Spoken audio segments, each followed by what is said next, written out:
Olá! A Igreja Batista da Graça disponibiliza as suas mensagens e reflexões nas plataformas digitais. Se quiseres continuar a receber, podes acompanhar-nos no Spotify e YouTube. Deus abençoe.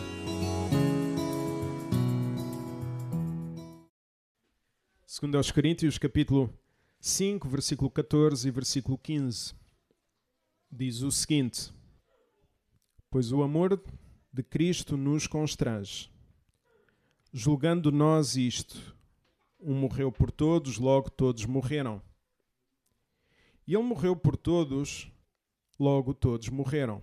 Versículo 15. E ele morreu por todos, para os que vivem, não vivam mais para si mesmos, mas para aqueles que por eles morreu e ressuscitou. Paulo escreve esta carta à igreja de Corinto num momento de grande tensão. Dentro da própria igreja surgiram pessoas que o atacavam e tentavam pôr em causa o seu ministério, minando a confiança na sua liderança. Paulo sente a necessidade de se defender, não por uma questão de orgulho, mas porque quando a integridade de um pastor é destruída, toda a igreja acaba por sofrer. Igrejas saudáveis vivem de confiança e não de suspeita permanente. Esta defesa, então, que Paulo faz, não nasce do cuidado com o seu ego, nem numa tentativa de se justificar. Nasce devido ao amor de Cristo pelo próprio Paulo. Foi esse amor que o alcançou, foi esse amor que o transformou e deu também sentido à sua vida. Desde a sua conversão, Paulo deixou de viver para si mesmo.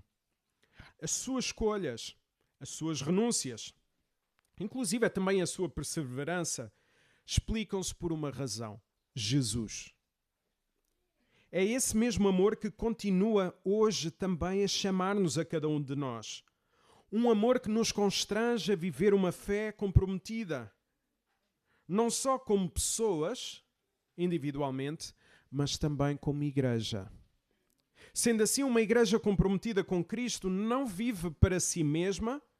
Porquê? Porque o amor de Jesus nos constrange. Vamos ver isso no versículo 14, na primeira parte. Pois o amor de Cristo nos constrange, isto é, controla, motiva.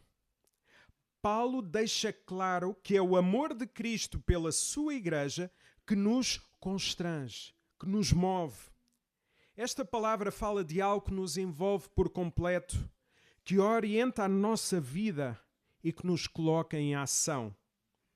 Todos os que estão em Cristo devem sentir esta motivação por este amor de Jesus, ao ponto de desejarem viver para o próprio Jesus. Paulo, em Gálatas 2:20, ele mostra isto de forma convicta. Já estou crucificado com Cristo e vivo não mais eu, mas Cristo vive em mim. E a vida que agora vivo na carne, vivo-a pela fé no Filho de Deus que me amou e se entregou por mim. Sendo assim, Paulo não vivia desta maneira por causa do amor que tinha por Jesus, mas devido ao amor que Jesus tinha por ele. É verdade que nós encontramos em 1 João 4,19. Nós amamos porque ele nos amou primeiro. E isto muda tudo. O nosso amor por Jesus falha muitas vezes. Mas o amor de Jesus por nós nunca falha. Ele ama-nos até ao fim. João 13:1. E aqui está a nossa segurança, igreja. Esta deve ser a nossa segurança para 2026, onde nós falhamos, Jesus foi perfeito. Foi este amor que levou Paulo a viver de forma comprometida com Cristo. Foi este amor que o impediu de desistir no meio de perseguições, de naufrágios, enfermidades e de ameaças constantes.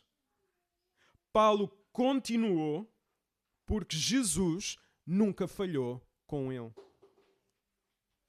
Tens sentido este amor de Jesus por ti? Tens vivido de forma comprometida ao ponto do amor de Jesus ser visível na forma como tu vives? atenção, não vivas para merecer este amor. Isso será sempre impossível. Nós devemos viver, sim, de forma grata, porque este amor nos alcançou. Um amor, então, que chega a constranger-nos.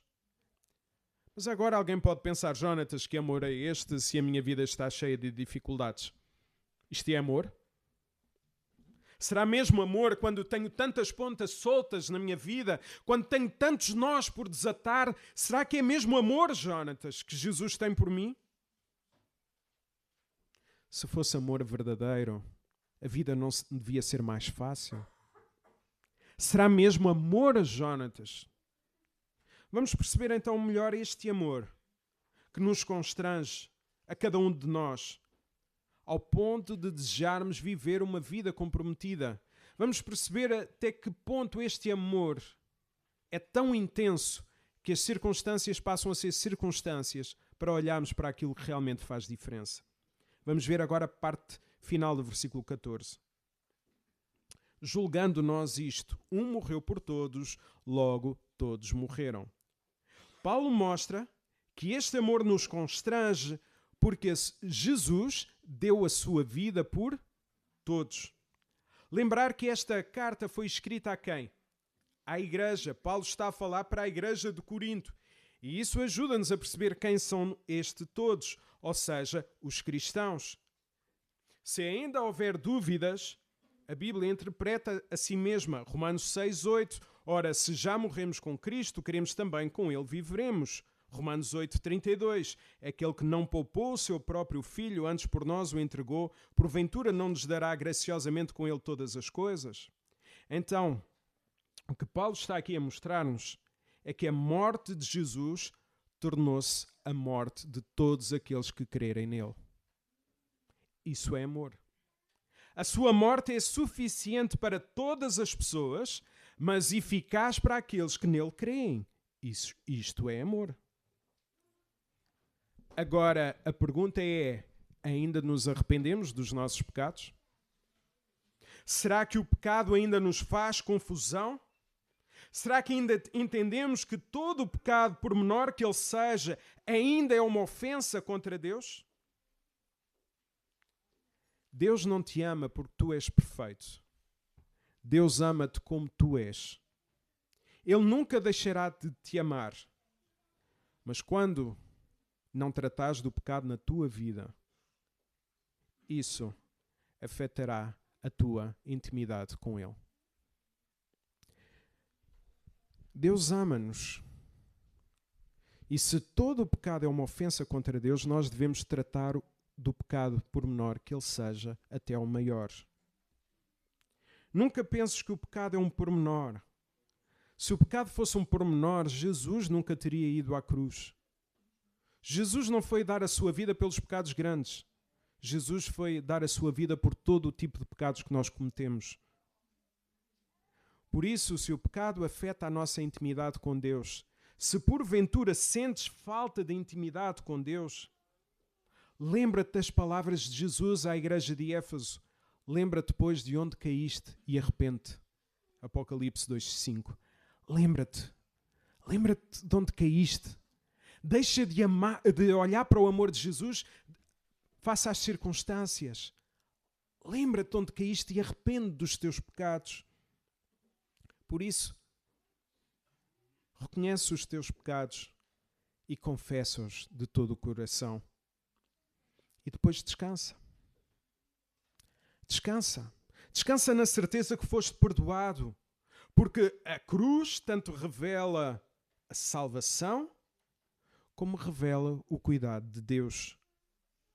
Cuidado, porque a cruz não promete uma vida sem problemas. Se alguma vez ouvirem alguém a prometer uma vida sem problemas, desculpem a expressão, mas essa pessoa é uma charlatã.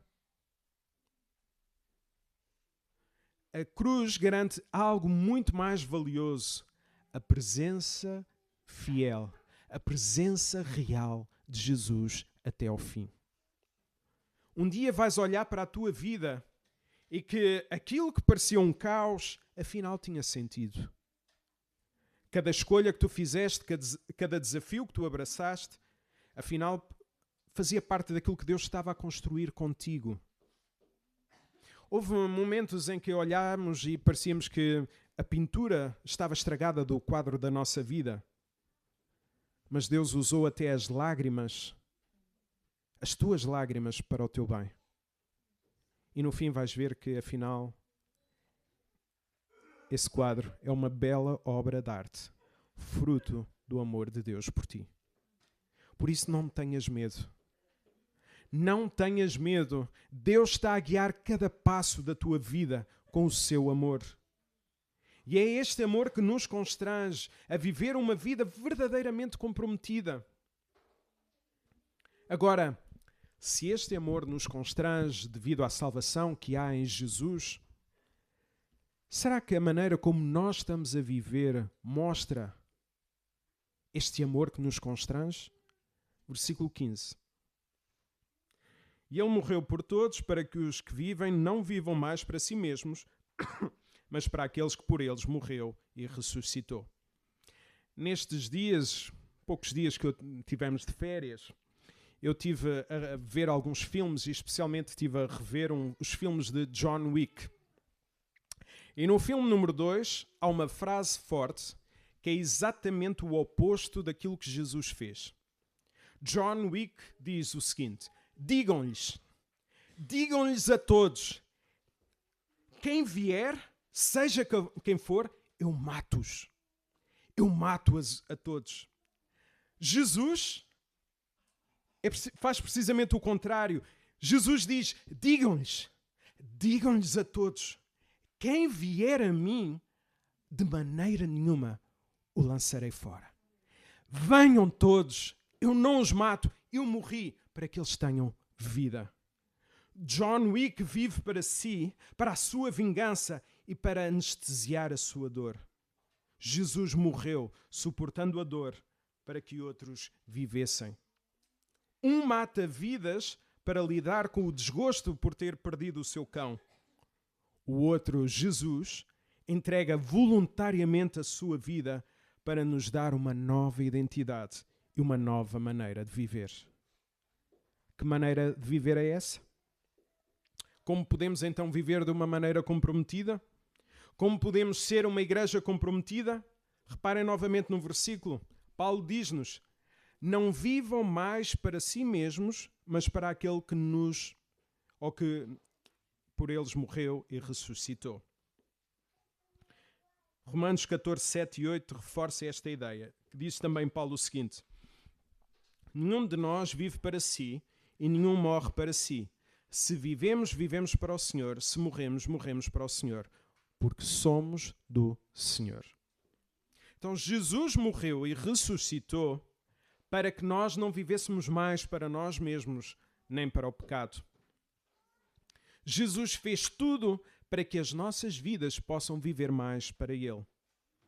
Se não refletirmos este amor que nos constrange, nós vamos acabar de viver para nós mesmos. Se nós não vivemos para Jesus, só há outra hipótese. Vivemos para nós mesmos. Por isso, mais uma vez a pergunta, para quem tens vivido? A tua vida tem refletido o amor de quem? De Jesus por ti ou de ti para ti mesmo? É possível ver na tua forma de viver o amor de Cristo por ti e o teu amor por Cristo? Tens vivido de forma comprometida ao ponto de não viveres mais para o teu eu, mas para refletir Cristo em tudo? Não se trata de ser uma versão melhorada de nós mesmos. Trata-se de viver como Jesus viveu. Trata-se de sermos uma nova vida, uma vida espiritual. Já não é mais sobre o nosso eu, mas sim sobre eu sou de Cristo. Estamos numa época de resoluções.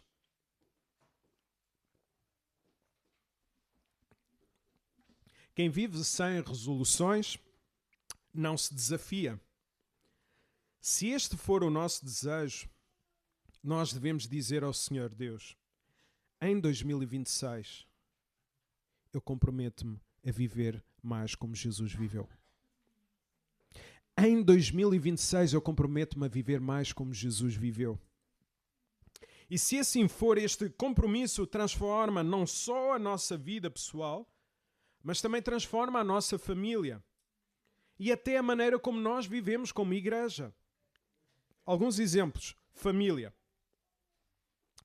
Na família isto acontece quando Jesus está no centro do nosso lar. Significa que Jesus passa a ser a referência, o padrão de todas as decisões e escolhas que fazemos juntos. Os meus filhos sabem que enquanto viverem na nossa casa, todas as nossas decisões terão como base o Evangelho. Não é sobre o que eles sentem, não é sobre o que eu sinto, é sobre o que o Evangelho diz. Eles podem escolher o caminho que quiserem, e Deus sabe o quanto eu desejo muito que os meus filhos vivam para Cristo, mas eu desejo sempre que o meu lar seja marcado pela graça, pelo perdão e pela misericórdia. Eles veem os pais a chatearem-se. Sim, veem. Infelizmente. Mas também veem que o amor de Jesus nos constrange a pedir perdão um ao outro. E foi por isso que o meu filho Samuel disse: vocês resolveram as coisas e eu notei antes da noite chegar. Porquê? Afinal, não se ponha o sol sobre a vossa ira. Este é um desafio que vos faço. É preciso mexer na ferida caso haja nos nossos casamentos. É preciso falar, é preciso ter coragem de falar sobre aquilo que dói. E sim, vai doer, mas tende a curar quando o amor de Cristo nos constrange. Se nós não tratarmos da ferida que há nos nossos casamentos, logo não há cura. E se não há cura, a doença silenciosa pode tornar-se fatal. Toda a ferida precisa ser curada, ainda que possam ficar cicatrizes. Mas o silêncio ou a cobardia em não resolver os problemas tende a matar-nos lentamente. Será que o amor de Jesus te constrange a viveres de forma comprometida com a tua família? Quando vivemos uma vida comprometida com Jesus, a nossa família certamente colherá frutos.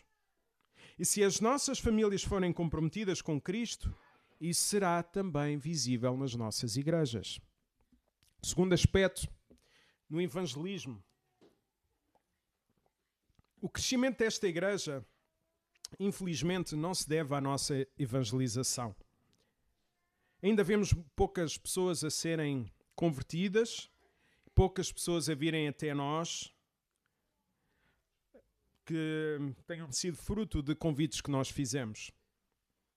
Talvez isso aconteça por falarmos pouco de Jesus ou por acharmos que a igreja não é o melhor lugar para convidar alguém. De uma coisa eu tenho a certeza: a nossa igreja não envergonha ninguém. Nós não somos perfeitos, mas celebramos ao Deus perfeito. Precisamos pedir ao Senhor que nos dê então mais amor pelas vidas que não o conhecem ou pelas vidas que estão afastadas. Como disse John Knox, dá-nos vidas ou então leva-nos. Dá-nos vidas, Senhor, ou então leva-nos. Que este ano seja marcado pelo amor de Cristo por nós, ao ponto de nos constranger a evangelizar aqueles que estão ao nosso lado. Terceiro lugar, serviço. A igreja por quem Cristo morreu não deve ser tratada por algo menor, ou como algo menor na nossa vida. Não deve estar entre as opções a ponderar quando nós não temos nada para fazer. Li uma frase forte que mostra as consequências. Diz o seguinte: quando a igreja se torna opcional para ti, ela tornar-se-á desnecessária para os teus filhos. Então, quando deixamos de servir por algo que nós não gostamos na igreja, nós devemos nos perguntar: é o amor de Cristo que nos constrange a não servir? Ou é o amor por nós mesmos que nos impede de servir quando discordamos? Que exemplo nós estamos a deixar aos nossos filhos? Será que lhes estamos a dizer: deixem de servir quando não concordarem, filhos? Se o pastor disser umas coisas assim um bocado ao lado, deixem de servir a igreja. O que é que nós estamos a ensinar? Deixem-me partilhar um exemplo pessoal. Quando estávamos a regressar das nossas férias de Natal, a minha filha recebeu uma mensagem no grupo de comunicação da igreja a perguntar se alguém estava disponível para fazer o PowerPoint para o culto. E eu disse-lhe, eu próprio, o pastor da igreja, disse-lhe: filha, diz ao Guga que estamos aí a viajar. Diz ao Guga que não é possível. E ela respondeu: eu não vou dizer isso. Se o Guga está a pedir, é porque é necessário. Eu vou fazer, nem que o faça mais tarde, mas eu vou fazer. E depois fez. Fiquei marcado com a atitude dela. Nesse domingo, no domingo passado, pensei em não vir à igreja por estar de férias. Mas depois de ver a necessidade de haver bateristas e lembrar-me da postura da minha filha, decidimos ir e dizer ao nosso filho Samuel: olha, Samuel, vais ter de tocar. Isso mostrou-me que servir não é sobre conveniência ou horários, mas sobre responder às necessidades movidos pelo amor de Cristo por nós. Amada igreja, vamos servir com excelência. 2026 tem de ser um ano onde seja marcado o serviço, e serviço com excelência. Não é perfeição, é excelência, é cada um dar o melhor de si mesmo. E tenho a certeza que isso fará diferença nas nossas vidas e na vida de quem nos rodeia. Isto não é ativismo, é pertença, porque somos igreja. Se não tratamos da igreja, nós estamos a tratar mal do corpo de Cristo, estamos a cuidar mal de nós mesmos. Somos pertença, então devemos servir e servir de todo o coração. Além disso, Igreja da Graça, nós já provamos que quando nos envolvemos de todo o coração, nós somos capazes de fazer as coisas mais extraordinárias. Se têm dúvidas, olhem para o ano 2025. É marcado por coisas extraordinárias que esta igreja fez quando ela quer. Não podemos ficar aquém dos dons e talentos que Deus nos deu. Se formos movidos pelo amor de Cristo, então, igreja, vamos servir. Outro aspecto, assiduidade. 2025 foi um dos piores anos em termos de assistência média aos cultos. Desde a Covid, andamos a piorar na nossa assiduidade. Tem sido preocupante, para não dizer perturbador, ver como a igreja muitas vezes deixa de ser prioridade quando nós faltamos para descansar, para passear ou até para estar na nossa máxima força na segunda-feira para irmos trabalhar. O domingo não foi um dia que Deus deu para nós descansarmos e irmos na segunda-feira trabalhar com todas as forças. O domingo é o dia do Senhor. É de descanso, descanso com o Senhor. Isso causa desânimo nos irmãos e confesso que a mim também. Se nós continuarmos assim, nós não vamos conseguir. Por melhor que seja o pastor, por melhor pessoas que nós possamos ter, por melhores instalações, por melhor seja o que for, se continuarmos assim, nós não vamos lá. Sabem, este não é um problema da Igreja da Graça só. O autor de Hebreus também viu esse problema e por isso ele escreveu: e consideremos uns aos outros para nos estimularmos ao amor e às boas obras, não deixando a nossa congregação como é costume de alguns, mas antes admoestando-vos uns aos outros, e tanto mais quanto vedes que o dia se aproxima. Por isso pensemos, igreja, faltar à igreja para passear ou para descansar revela que grau de compromisso. Quando faltamos à igreja para passear, para viajar, para seja o que for, que grau de compromisso nós estamos a mostrar? Será que é o amor de Jesus por nós que nos constrange a faltar? Deus tem-nos dado a oportunidade para falar muito das famílias. E ao longo deste ano, até ao final de maio, vamos ter essa oportunidade de falar em vários lugares. E chego a esta conclusão, já há muitos anos, mas cada vez mais tem sido notório. Os casais não precisam de mais passeios. Os casais precisam de Jesus. Os passeios não são a solução para um casamento. Jesus é. Na Bíblia nunca vemos os problemas do casal sejam resolvidos com passeios, nem a intimidade do casal aumente com viagens. Vemos sim que quando Jesus está no centro, todas as outras intimidades são influenciadas. Jesus não pediu para abrirmos agências de viagem, mas para falarmos do Evangelho. Os nossos filhos não precisam que se lhes roube tempo à igreja para os levar a sítios incríveis. Precisam sim de Jesus e da sua igreja. Foi isto que o meu pai me ensinou. Nós nunca faltávamos à igreja, nem quando estávamos de férias. Na altura eu não gostava. Já, sempre a mesma coisa. Hoje agradeço. Porque a vida do meu pai foi a prova viva do que significa amar Jesus e a sua igreja. Isso marcou-me mais do que qualquer ausência ao passeio. Há momentos que somos chamados a fazer escolhas que os nossos filhos não apreciam.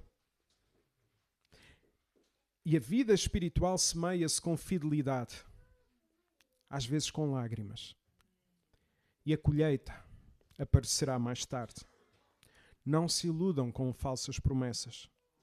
Se o amor de Jesus nos inspirar, então nós vamos estar presentes no culto, não por obrigação, mas por gratidão ao seu amor, com o desejo que a obra cresça. Último lugar, contribuições. Se deixamos de contribuir para a igreja apenas por conforto ou conveniência, será que nós estamos a mostrar que o amor de Cristo nos constrange? Ou será que o amor a nós mesmos é maior? Será que é justo permitir que outros assegurem as despesas da igreja enquanto procuramos uma vida mais confortável, umas férias diferentes, uma casa maior ou um carro melhor? Se o amor de Cristo nos motivar, então nós vamos servir e vamos honrar o compromisso que fizemos ao tornarmos membros desta igreja. Por outro lado, obrigado também a todos os que ajudaram a mais uma vez, com quase toda a certeza, a concretizarmos os nossos objetivos de 2025.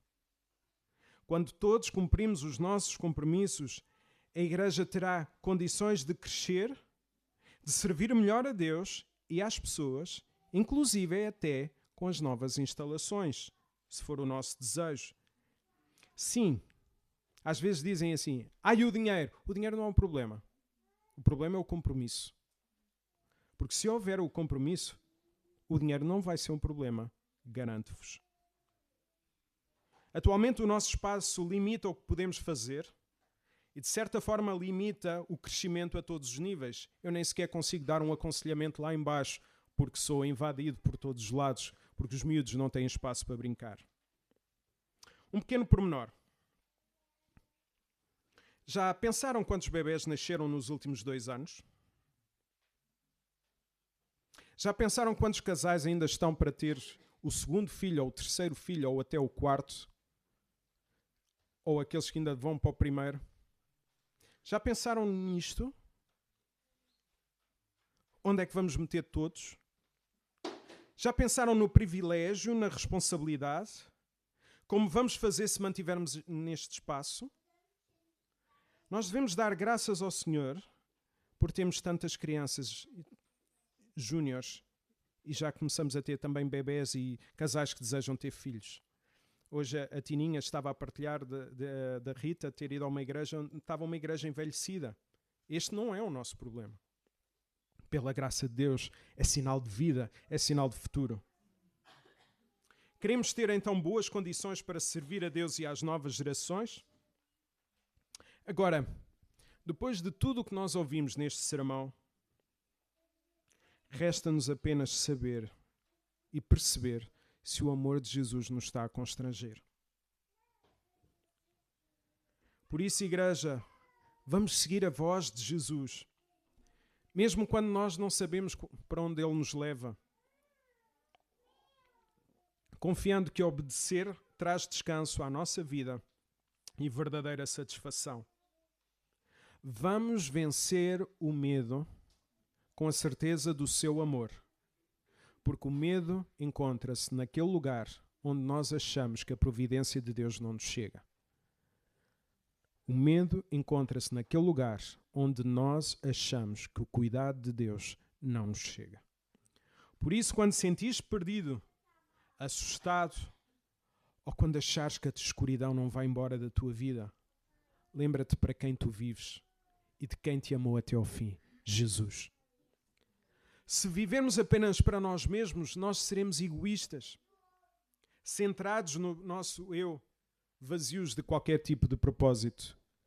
Se deixarmos que o amor de Jesus nos guie em cada passo, cada decisão, cada serviço, isso transformará a nossa vida, a nossa família e a nossa igreja. Viver para Jesus não é um peso. Não é. É a única forma de viver com propósito, coragem e deixar um impacto que dura para sempre. Seja na nossa casa, seja na nossa igreja, seja na nossa sociedade. Viver para Jesus nunca é em vão. E assim seremos uma igreja verdadeiramente comprometida. O meu desejo, alguns podem pensar, o teu desejo é ter uma igreja moderna. Não, não é. O meu desejo é ter uma igreja que ama a Cristo, ao ponto de não conseguir viver mais para si mesma. E quando isso acontece, a família é cuidada, a igreja é edificada e a sociedade é evangelizada. Por isso, oro para que Deus me incomode a mim e incomode cada um de vocês, para que este ano seja marcado pela glória de Deus. Uma vida comprometida com Cristo começa quando eu digo: eu quero ser mais como Jesus. Amém? Deus vos abençoe.